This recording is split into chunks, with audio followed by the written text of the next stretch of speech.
Hailing from the farthest reaches of space, coming to Earth to transform the populace as a whole. Our own form of kryptonite, Moldavite. This and more on this episode of Wonder XP.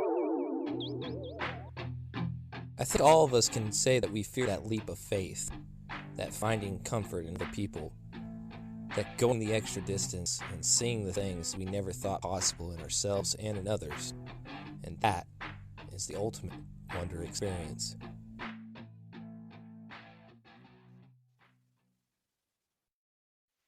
Thank you once again for tuning in to Wonder XP Podcast. For those of you that came from the Superman episode of last week with Jonathan Bell, aka Seattle Superman, I want to thank you for your constant listening and input on the Wonder XP Podcast. But most of all, I figured this episode, since we talked about Superman, we should also talk about a very specific crystal. Although it's not kryptonite, it does specifically look like the stone that ails Superman when it's in his presence. And also, it hails from space origins. So without further ado, I present to you Shannon Shine with me on this subject, as she is also more in depth on crystals. And today we are going to talk about Moldavite, perhaps one of the most profound as well as rarest stones in the crystal family. And we do know that you love Moldavite. If people don't know you in person, it is his favorite stone. He rocks one everywhere that we've traveled so far. And I'm kind of curious why that is your stone to go to. Well, Moldavite in itself is a terramorphic glass that happened from an asteroid impact. The scientists don't know if it came from the asteroid or if it is a result of the combination of the asteroid and Earth. But probably the reason that I like it so much is it comes from space. I've always just been a space cadet. But my first stone that I actually loved was Obsidian, which is also another glass, albeit in a different form. And when I went into the crystal shop, this lady had this display with all these stones behind it.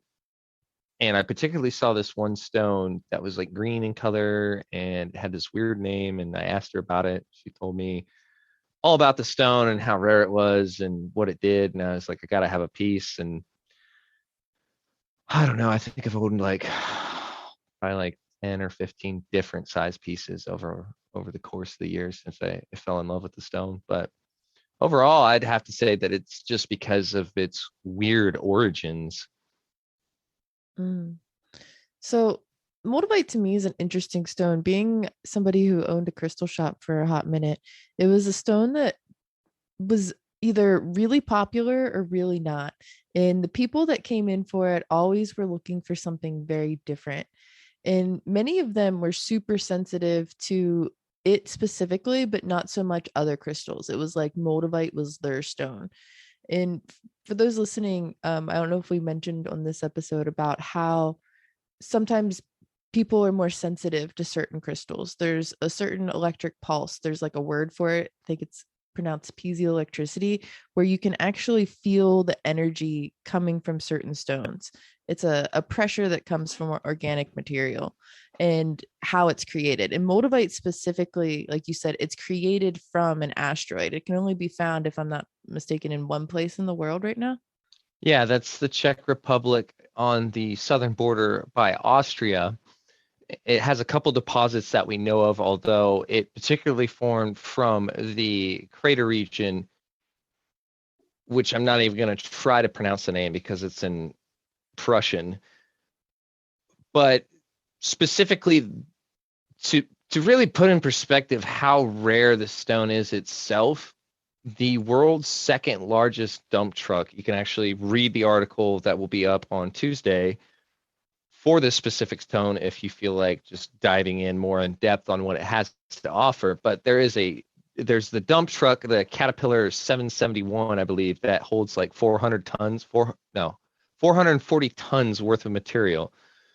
If you were to gather every single piece of Moldavite from what scientists can speculate and calculate in the world, that dump truck would only be half full of the stone if you were to fill it in its entirety of every single source on Earth. That's how rare it is to find a piece of Moldavite. And as such, the price of it since I bought my piece has almost doubled. And I don't know if that's because of the shipping or if it's because of the government's crackdown on people being able to mine the stone or what specifically it is. But I think the Republic of Czechoslovakia really realized how much of a unique gem they have. Because out of all the Tectites, this is the only one that you can put into a faceted piece on a silver or a crown or in a piece of jewelry. It's not like Tibetan Tectite that's just black in color, or even Libyan desert glass, which has massive amounts of impurities in it, which is also another Tectite that is quite rare. So that's pretty much why it's so sought after. And it comes in 3 grades: museum grade, mid grade, and then just, bottom of the rung grade. The museum grade is depicted with, if you were to slice it, it has like these lightning ferns in it when you look through it, and it's also translucent at the same time. So it's almost looking at this green kind of, I would put it more like, for those that have seen the Loki show on Disney Plus, when the Loki's sitting there generating all these structures for this giant whatever it is to eat, that's almost kind of what it looks like, how it kind of interwoves with electricity and everything else. It's truly a unique stone. And I do want to emphasize the fact that if people are looking for this stone, they need to heed it with extreme caution. I'm also going to give some of its popularity to social media and TikTok, because the TikTok craze kind of also boosted it and a few other more rare stones. It's kind of crazy to me to think that all of the Moldavite in the world could be put into a dump truck, but yet it's still not priced as expensive as like diamonds and other different crystals that are put into more popular jewelry. But like you said, you should kind of collect or even just invest in Motivite with caution, because it's such an intense stone. Honestly, me being somebody who handles crystals regularly, if I'm around Motivite too long, other than your piece, which has just been a completely other transformational experience, it like gives me a headache and is almost too intense. It's like being in a room with like the frazzled screen that used to come up in the 90s and like the channel would change. That's kind of how it makes my brain feel. And sometimes. Well, and I think the other thing that should be said, as you've probably seen from your story, is there is such thing as Moldavite fever. So even people that have like no ability to see auras or don't have a sense of like feeling the stone intuitively or even feeling people's energy, for whatever reason, including my buddy Alex, that was really kind of like against it, even my other buddy Jared, that they don't like to admit it, but they can feel what the stone puts into them. And it's not necessarily a gentle energy, like you said. It's kind of, it rocks the boat. And I don't think people are ready for that. And I'll let you tell them the story of the lady that we saw at Gemini. Yeah, so we briefly talked about this in our last episode together, where we walked into this crystal shop and this random person just happens to walk in. First, she asks for a Michael book. We have this whole other thing on Archangel Michael, which we'll have to do an episode on. And then the same lady's like, "So Motivite," and just starts talking about Motivite. And somehow the store owner or clerk, she like looks at you because you're like instantly trying to help this lady. You just like hop into action about Motivite and start telling her things. And the lady realizes that you're wearing a huge piece of it, or that you're wearing a stone that represents it to her. And then she starts to get kind of skeptical and isn't sure it's real because of how large the piece you're rocking is. I mean, it is a really large, it's like a I don't palm know. stone piece. It's about the size of a typical crystal palm stone. It's shaped a little bit more rough, but If you were to break it down, it would probably be about the size of an AirPod case. I'm surprised we haven't weighed it yet because Motivite itself can be pricey per gram right now. It's one of the crystals that's actually sold per gram. And typically it's like a really kind of like bubbly texture with like this different kind of green when I see it. Yeah, that lady really went over it with a fine tooth comb. Yeah, so she was like, first of all, it's a darker piece, and she like got out these special binocular glasses with like magnifying glasses to check it out. Then she had to take it outside and look at it in the sun. And then she pulled out her pendulum. She's like, I really want it to be real. And then she like does her pendulum and she's like, okay. So it is real. And then she starts like looking up the hardness of it. And then she gets her partner out to check it. And they're just like so baffled at how real it actually was. And then well, the other thing that like put their jaw on the counter, so to speak, is they asked me the price. And I was like, I think I paid somewhere around 150, 200 for it, maybe. Right. Well, I had pieces in my shop right before you came, which is hilarious because I had them for like a year. I had them on commission from one of my other crystal buddies, was like one of the only other people I knew who actually adored Moldavite. And he had these pieces and they were like maybe the size of like a quarter to a 50-cent piece, not even.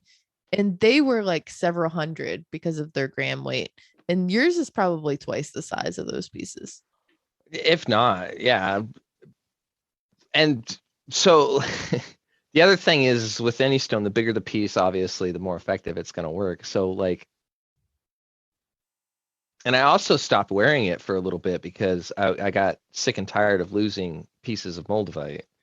It's one of the more annoying qualities about the stone. But all right, so let's talk about that. Wearing Motivite. First of all, do you really recommend people to wear Motivite? Because typically it's a pretty amplifying stone. And people, like I said, that are looking for it are always looking for it for different reasons. So I think the main thing people need to realize when they go into looking for this stone is it is a transformative stone more so than anything else. And as such, if you're not ready to accelerate yourself to the highest part of what you are supposed to be, then I suggest not. I mean, you can still buy the stone, but I suggest not wearing the stone. Yeah.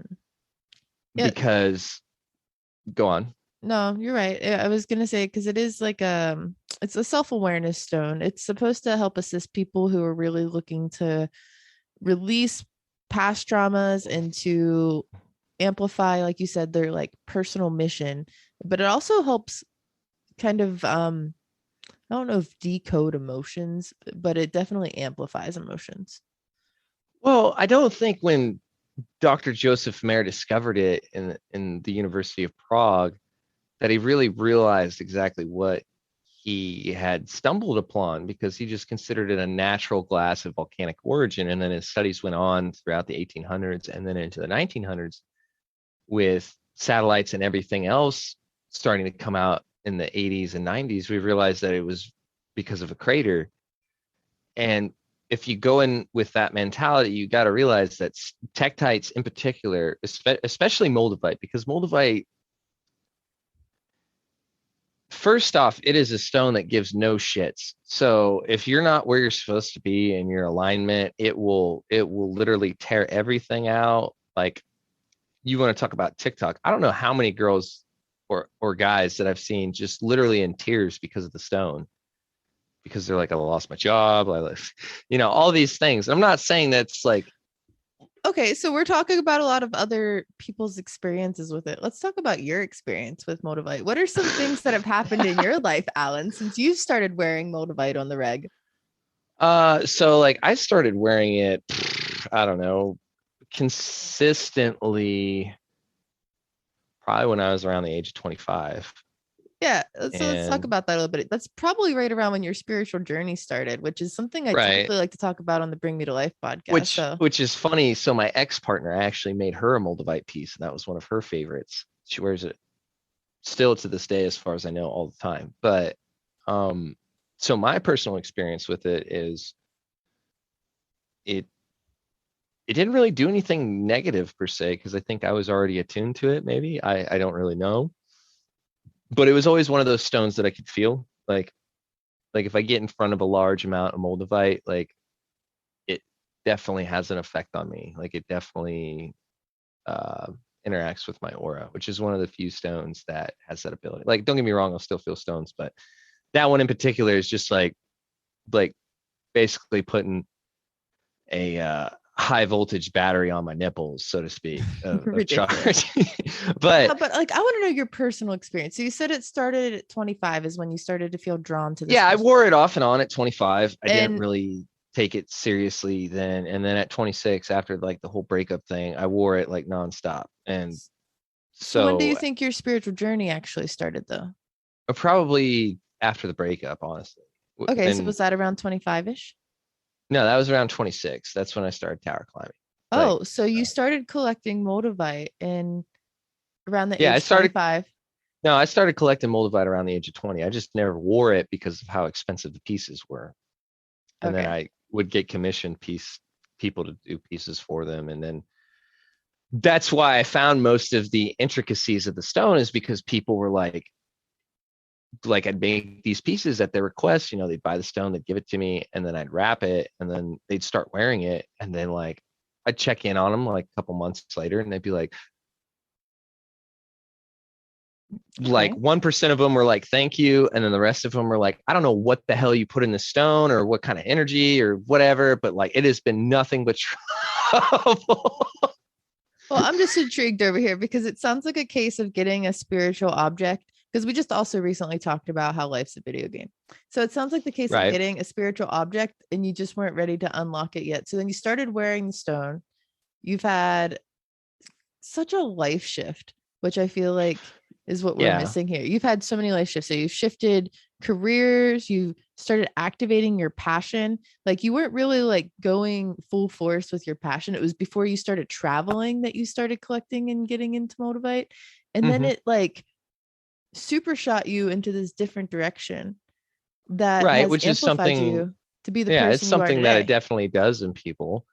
It's just whether or not they're ready for that kind of thing. I think at the time at 26, when I wore it consistently, like in most of my photos of about from 26 to like 29 is when I 29 30 is when I kind of stopped wearing it because I was tired of losing it.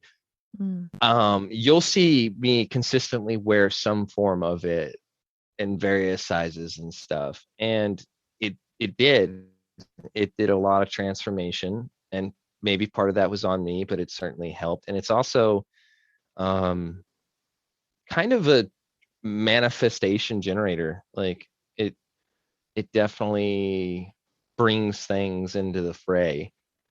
When I started wearing it, so I wore it immediately after, like a month after the whole like break. And upon wearing it 4 months later, I found myself on a plane going to California, climbing towers, and then going from California to Montana, and then Montana to Maryland, and then Maryland to Maine, and then all over the United States after that, and then to Europe and to New York and all these different places. And I want to take a lot of credit for that, but I also think that some of it had to do with the stone I was wearing, because I never took the stone off. I would shower with it. Well, I wouldn't shower with it. I'd take it off in the shower because I Did you know sleep with that it? the Did you stone. Oh yeah, I'd sleep with it all the time. Yeah, because that was the thing 100%. that I did when so I've done a lot of crystal research on a lot of various crystals, and many crystals you're not supposed to actually sleep with. And then there's a lot of crystal workers that will put specific stones near their bed for different practices, or if they're trying to amplify different dreams. But one thing about Motivite was people always say, like, don't sleep with Motivite, don't have it near your like astral space. But you just like went all in. You were like wearing it nonstop, you were sleeping. And the reason I Well, ask I about also had like a meteorite with it too. I had the Moldavite, I had a Tectite, a Tibetan Tectite, and then I had a meteorite along with it, and I wore all those three stones all the time. which is funny because do I now have that Tectite? The golden one? No. So the Tibetan Tectite, I ended up gifting to some. So I gifted the meteorite, and then I gifted the Tibetan Tectite because I felt like it had served its purpose. I'll Okay, probably go back to wearing those, but So the meteorite, is it the one that? Mhm. Okay, so that's where. Okay, because for a second there I was like, oh, so you had all three of those stones. So okay, No, so Silo has the meteorite. yeah, so okay, so with Silo's meteorite, I actually got rid of the original meteorite that I was wearing, and then I found that meteorite while I was in California. So I started wearing it while I was in California, and then it just something about it felt off. And then I remember you guys requesting something or another, so I ended up sending you the Golden Tektite and then him the meteorite, Mm. I just think it's which that interesting how meteorite is from like Han, China or something, I think. But you just love space stones.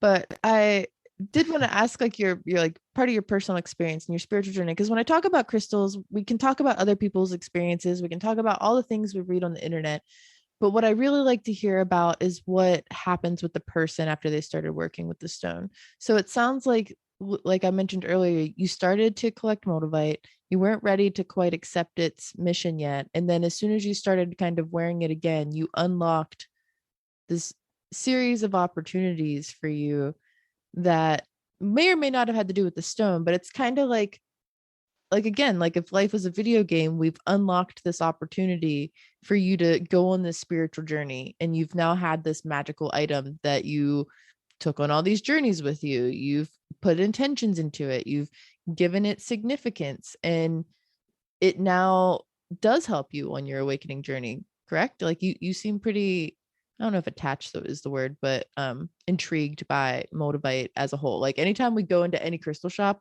you just naturally go right towards the Motivite and Tectite. It's like you don't even think about it.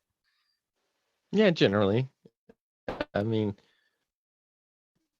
Or I've you'll gone just be through, like leaning on a case and then it just happens to be full of yeah, the Motivite. thing that I need to look at. Yeah. Well, the other thing is like I've gone through several pieces in that journey. So I originally had another piece that was this size, and it um I lost it at a festival. Like part of it broke off. Like that's why I'm like, and for those that don't know me, I'm pretty much like as boring of a partier as you can get. I don't really do anything or drink anything. So like it was just like a natural case of like bumping into somebody and it cracked. But anyways, like went through that piece. I had an arrowhead piece for a while.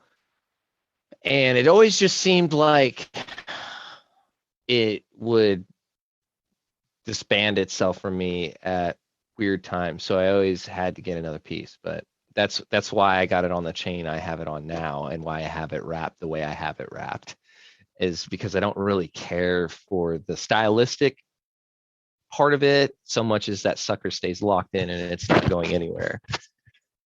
Hmm.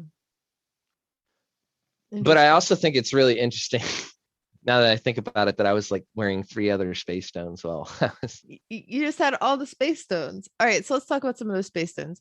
You gifted Silo a meteorite once, but you gifted me a golden tektite, which is another form of Moldavite in some sense, or Moldavite is a form of yeah. tektite, I should So say. Golden Tektite is from the transformation of a meteorite hitting.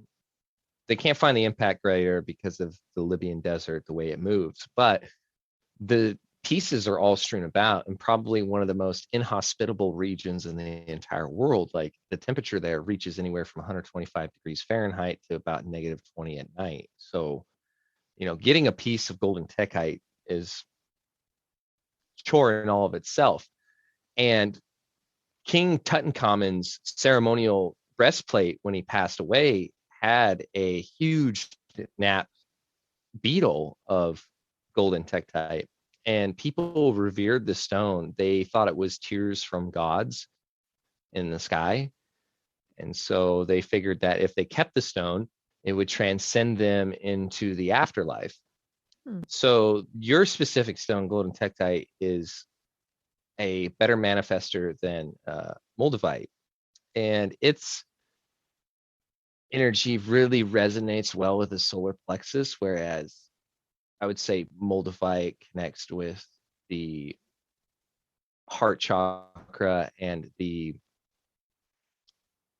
not the solar, what's the psychic one? I can't think of it off the top of my The head. I'm crown not or the versed. intuitive, the third Yeah, eye. so I would say the heart and the crown.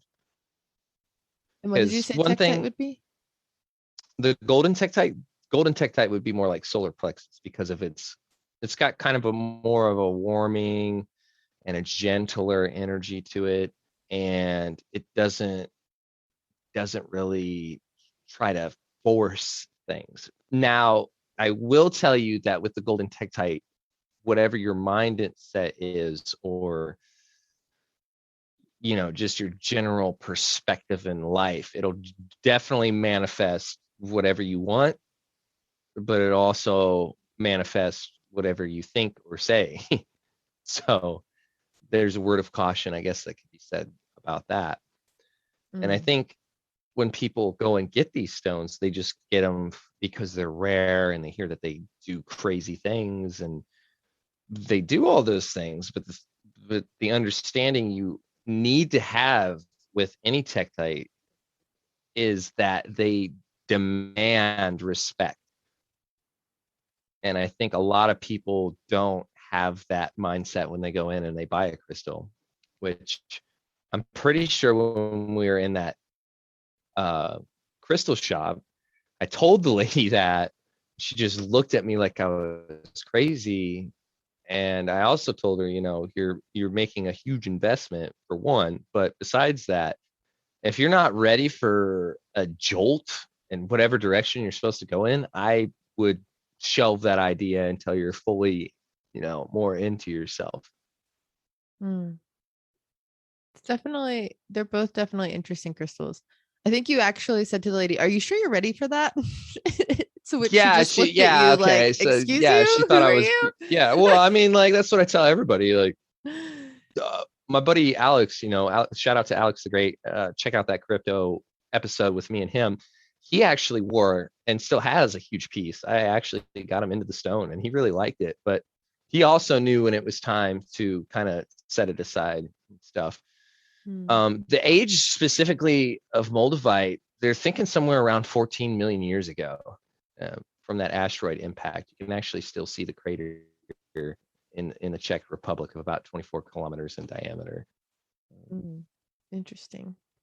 It's funny. I think the stone Moldavite was actually, so like, how we have birthstones and things like that too. So most of the stones are dedicated to a specific month or a zodiac, and Moldavite is, go on. Scorpio.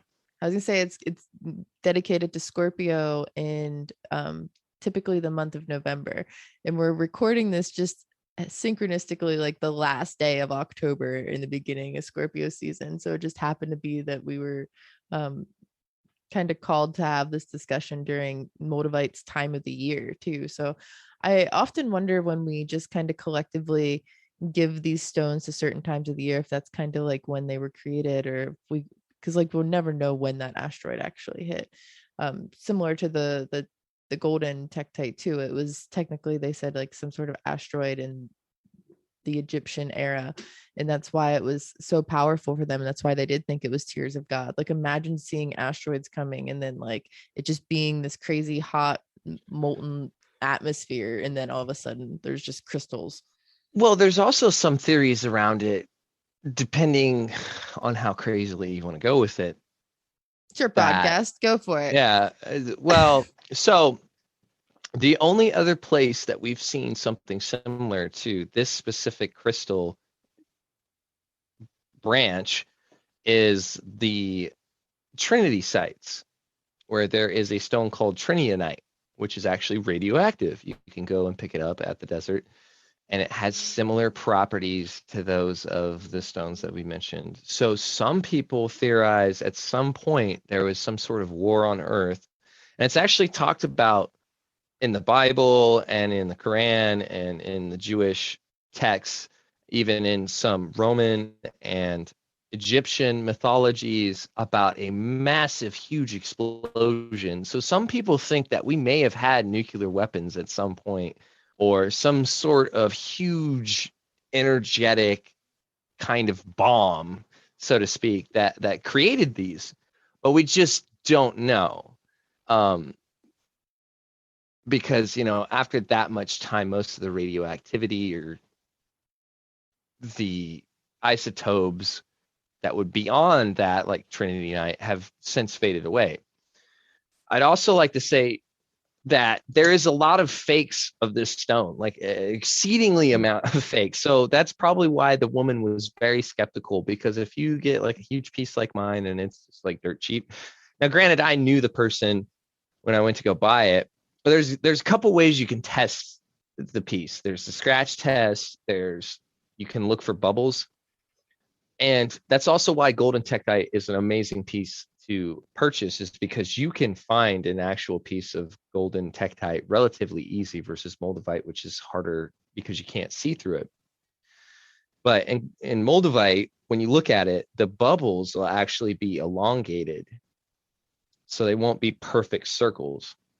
Another way you can test Moldavite is there's a chemical you can put on it to take out the green, which if it's a piece of glass, it won't do that, because glass naturally is imbued with a chemical to make it that green color that we see.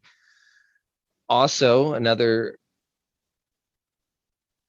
picturesque look at it is if it's glossy, if it's extremely glossy, it should look kind of like green tree bark, I guess would be the way to describe it. So if it just looks like something like an icicle or something like that, I would steer clear of it. And there's also sometimes impurities in it, but I think perhaps the best way to find a genuine piece of Moldavite, because you can't fake this, because the temperature. So the reason Moldavite gets its green colors is because of the quartz in the area. It is a derivative from quartz. So when this impact happened, there was a massive amount of heat. So for a scientific example, if you were to take a piece of, like, say, amethyst, and you were to superheat it to several thousand degrees, it would start changing color, and then eventually it would go green. So that's, now granted, the chemical composition of a Moldavite is different from quartz, but it still has attributed properties to it. So as such, you can't fake that in a piece of glass, because people using glass will use a specific color to bring out the green. And as such, when you put a UV light on it, it will shine, like, maybe not like a glow stick, but when you put a black light on a piece of Moldavite, it'll look like this black stone. So that's how you know you have an authentic piece. I'm not questioning every piece of Motivite I've ever seen. I'm like, I wonder.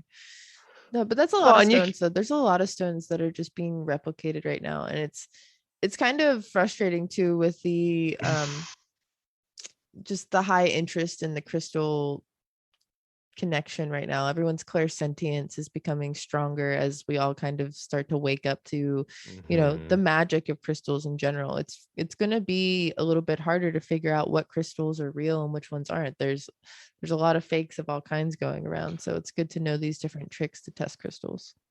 So I guess my question is, how come you've never worn a piece of Moldavite? Well, I guess because I like unlocking parts of my video game at my own pace.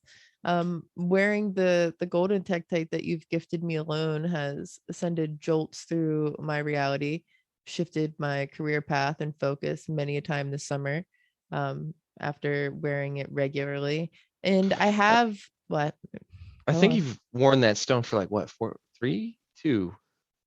2 or 3. No, it's 3 years now. You've had that stone for like 3 years. I've had it for 3 years, and like you with your Motivite, I didn't wear it very often at first.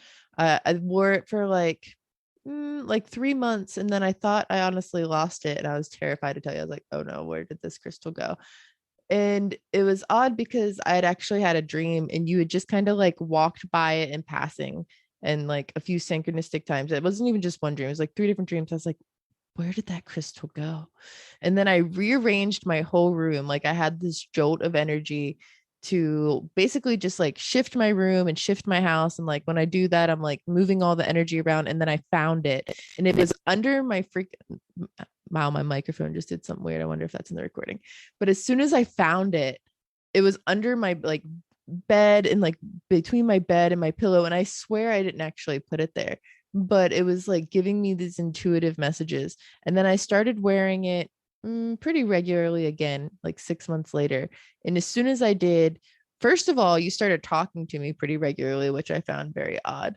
And then also, like, a series of things happened with work in the ways that I was manifesting money, which Golden Tektite is a manifesting stone, and it's a power stone, which I don't know if you gave it to me for that reason, but it was like also an abundant stone. And then I did some other research on it. It was just like confidence, activation, and also passion. And it was like basically like Moldavite, but in a more feminine form, which is pretty powerful and kind of exactly what I needed at the beginning of the summer and towards just the shift or the crazy COVID nonsense that we all went through. It was like right after feeling like lockdown. I don't think I could have worn Motivite or even the Tectite during the height of all of that chaos, because it would have had me just like itching in my skin.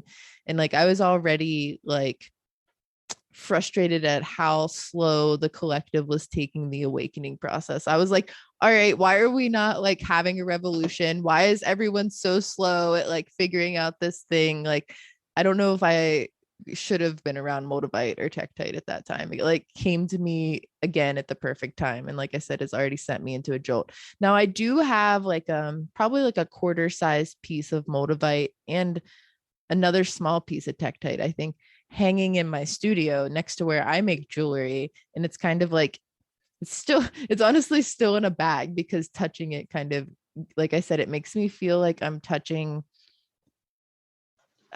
one of those lights from the 90s where you can like put your finger on it and the electricity Yeah. will like follow your finger. That's kind of how I feel when I touch Motivate for a long period of time. Well, how come you don't particularly get that same jolt from any of the pieces that I've worn? Do you notice that I've never actually like held your stones though? Like That is true. I've Yeah, been no, near that's true. you. Like you and I will interact and you'll have them on. But typically, even if you and I are around each other for a long period of time, you do take it off. And I don't know if you've noticed that, but intuitively you've taken it off. And usually you'll like put it on an end stand, or you'll like, I don't know. But I've always found it interesting too. I don't know why your pieces just seem to interact with me differently. Maybe because our energies are attuned to each other. But in general, when I touch Motivite and I'm on my own, it makes me feel like I'm neither being touched by a lightning bolt or I'm falling into a 90s screen of fuzz, like the black and white fuzz when the antenna or something would just go crazy. Yeah. So I just don't. I've had a couple tiny pieces of Motivite in different grids. But yeah, I don't know. It's one of those stones that it sends my clairsentience through the roof. Yeah, well, from what we've talked about, and you can probably understand why. Why do I guess from your outside from your outside perspective, why do you think that I can wear it versus, because most people they wear it like, I don't know, probably every other week or just rarely, or Well, I think I was kind of hinting towards this earlier when I was asking you questions. You unlocked a certain part of your timeline where you became more passionate about what you wanted. You went through a breakup, which you haven't really talked about a lot on this podcast yet, but it kind of like triggered a series of events for you and a mindset for you. And you were looking for something to give you more purpose. So when you kind of call out to the universe for these different things, it unlocks missions in our reality. This is my personal perspective here. And we're then given tools, or the tools that we've maybe had all along become more dominant in our reality. So you started to feel this affinity towards Motivite because you were so driven to start activating your dreams. You wanted to travel more. You wanted to kind of like, you created this bucket list. You've kind of talked about your manifest folder, which is basically your version of a vision board where you like put all these activities and these places and these things. And in that same kind of synchronicity, you started wearing this Motivite. So you created this ritual for you, and it happened to be one of the most powerful activating stones, and you created an affinity for it. You're also a very blunt person with a whole lot of Leo in your chart, and Scorpio is kind of like an opposite energy. So if Motivite has that kind of Scorpio energy, it kind of gives you this water to your fire and helps you find your natural kind of crystal energetic flow to your awakening process. So it's just like a part of your energy pattern seems so in tune with that stone. Yeah, I've never really been able to figure it. Yeah, when we were traveling in KC, people just were like, they either had a strong aversion to it, didn't want to hold it, or they were just like blown away. Like, I mean, that's typically people's response to Motivite. They're either like, holy cow, that's like, whoa, I love Motivite. Like, where'd you get such a huge piece? Or they're like, whoa, man, like, I want nothing to do with that stone. Like, you need, like, bro, you and that stone need to like take a step back. Like, there's usually not very much in between there. no, really not. Several people at the event we went to that Vibio had held, the party, shout Mhm. out to the Vibio crew, were it was either one or the other. And there was a couple people that like, oh, can I hold it? I'm like, yeah, sure. Like I don't. And then even then, they only held it for like very like maybe 5 seconds, and then they just like gave it back. Like they're just like, oh yeah, okay. Like some people just aren't ready for that kind of journey. Some people prefer more common and like less intense stones like rose quartz or like a regular clear quartz. Like a lot of people when they start their general awakening, I don't know if you mentioned this on this podcast, but we try to talk about how typically when most people start their journey, they go for like a quartz or a rose quartz or an amethyst or a citrine, which for people that don't know are all part of the quartz family. And in your perspective, you see Motivite as a quartz. It's kind of created similarly. We kind of got an argument about this already, but it is an amplifier and an activator. So a lot of people when they're just starting to get in their crystal journey, they're drawn to these activation crystals. And I'm also seeing kind of a trend that's happening now. Being somebody who's collected crystals my whole life, I did a crystal therapy course in like, oh man, I want to say 2014. I got like, for what it's worth, crystal certified. I went through this like intense deep dive into crystals with somebody else who did this intense deep dive into crystals, and they said that I was a crystal therapist. For what that's worth in 2021, I don't even know at this point because everybody says there's some sort of something in the spiritual world. But when I did my deep dive, Motivite was just kind of starting to get popular. It was like something you heard about at festivals. People at Burning Man may have had it, but now young teenagers know about Motivite. And I think it also has something to do with like the different shifts of awakening. So some of us have been waking up and shining on to this concept of a higher consciousness basically forever, but then there was this wave of it, and a lot of people talk about in our generation of the 2012 awakening, and everyone thought the world was going to end in 2012, but really it was like this surge of people that started the new age movement, and everyone started realizing that crystals and these other more organic items and herbs and things really do have healing properties to us. And then again in like 2016 to 2018, there was another surge of it, and crystals became even more popular. You started seeing more crystal shops for their metaphysical properties show up rather than just people out there collecting geodes and rocks for the fun of it with no actual collective purpose other than they were pretty and rare. And now we have the age of like 2021, and through COVID so many people went online. They started researching the spiritual movement, they started researching these crystals and looking for literally anything to bring them comfort.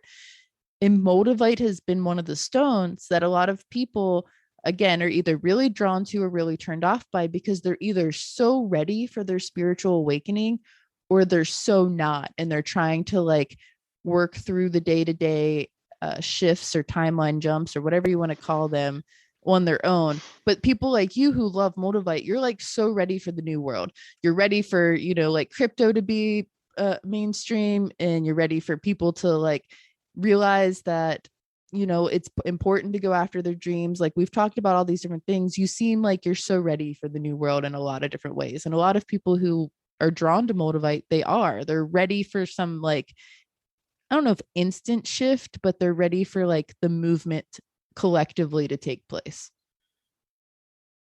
Understandable. I also highly recommend not doing what I did and just like get every single like space stone you can and just throw it on top of you. Yeah, Which, you were going hard on the space boy. well, Like, the weird thing is it felt natural. It didn't feel like felt grounding. So like whatever that's worth. no, they're the opposite of grounding. Like, Yeah, I don't know. It was just like you're I just don't ready know. to unplug from the Earth matrix. You were like, nope, I'm done. I'm I don't going know. Like full on the alien. like We are ready I for went to it. one crystal shop and one lady was like, "So why do you wear so many Tectites?" And I was like, "I'm just grounding, you know." And what was also crazy is I'd even wear them when I was climbing towers. So like, Which is also not grounding. It's probably one of the worst places to wear Moldavite or Tectite is while you're climbing towers hundreds of feet dude, in air. I felt really naked when I didn't climb with it. Like it You was, are such a strange being. And it's funny because I'll hand you like a tourmaline or like some sort of jasper and you'll literally shake and be like, no. And I'll be like, this is grounding. You need this right now. And you're like, yeah. So no, like she Shannon, no. bought this at Gemini, that same shop. She got this like huge giant tourmaline piece, right? Which I love. It And actually got me yeah, stopped she by like don't get TSA. me yeah, like don't get me wrong, I like tourmalines. I actually have a few in my collection, but like this one, like I held it and it just felt like a dead lead weight, just like literally sunk me into the floor with an electric shock. And I was like, all right, get this the hell away from me. Like Which I is don't need you needed a grounding at that point. We both needed some grounding in that moment. And you were just like, yeah. no, and like walked away from me and then just dove back into the Moldavite counter. I was like, all right, cool. So Yeah. no grounding earth crystals for Allan. None at all. I don't know. I don't know why that because I have quite a few of them in my collection. You know, I have a very beautiful piece of petrified wood that's cut into a cab. I have Larimar, which is also a rare stone. I have Mm, Tanzanite. I I made some have, jewelry with Larimar earlier. It's one of my oh favorites yeah, currently. Yeah. It's actually really soft. So it's kind of harder for me to use my electroforming technique with, but Larimar is another rare stone we should talk about at some point. yeah, yeah, coming out of the Dominican Republic, and then Tanzanite is also, I believe both of those are one location stones specific to their regions, which is kind of weird because I also think that most of their origins are on some form of a ley line, which is even crazier to think about. But that's a whole nother aspect for another time. Hmm. I think it's funny you also brought up Larimar when I picked up this egg that I have. You couldn't see it in the camera, but it's not Larimar, but it's a Caribbean calcite. And it is one of the ones that are actually considered a fake Larimar, but it has a similar energy and it's just as rare. So all the rare crystals, all of them. Yeah. Cool. Well, you're doing an article on Motivite. We're going to release that on bringmetolife.com very soon if it's not already released by the time this podcast is. Is there anything else that you feel like people should know before we hop off of this podcast? To just really be aware of how jolting this thing can be, what it can do, what it can also cause. It can definitely send you into a spiral, but it's sending you into a spiral for a very good purpose. And if it doesn't send you into a spiral, then congratulations, you've already done the work needed to accentuate this stone into your lifestyle. And some people are never meant to wear this stone. So you got to go in that full bore knowing this. And if you're trying to get a piece, I would highly suggest after you've done all this consideration to make sure you take the steps necessary to make sure it is a real piece. And then after that, find yourself a good piece and protect it because it's only going to get extremely harder to find in the next decade. Hmm. Yeah, if you find a piece, you definitely want to save it. I've also lost a few small pieces, so find some way to keep a hold of it and prepare for the ride because like I said, anytime I've touched it, it's sent a jolt through my existence. But all right, this has been a good episode. I enjoyed talking to you about crystals. We met because of crystals, so I'm always here for a Funnily good enough, crystal. yeah. I'm here for a good crystal discussion. But all right, well, thanks for shining on with me. Yeah, yeah. Space out, space cadets. Thanks again for listening to the Wonder XP podcast and following along on the journey. Go ahead and rate, like, and share this to any of the social medias that you so happily desire. Also, go ahead, if you feel the need to, bringmetolife.com/WonderXP, where you can donate to the cause and help me bring more amazing people on this page. And if you feel that you need to understand yourself better, go ahead and sign up for an astro reading where I will give you a detailed or summary version look as to what it is that makes you function and how you go about life. And as always, sometimes you just need to make your own adventure.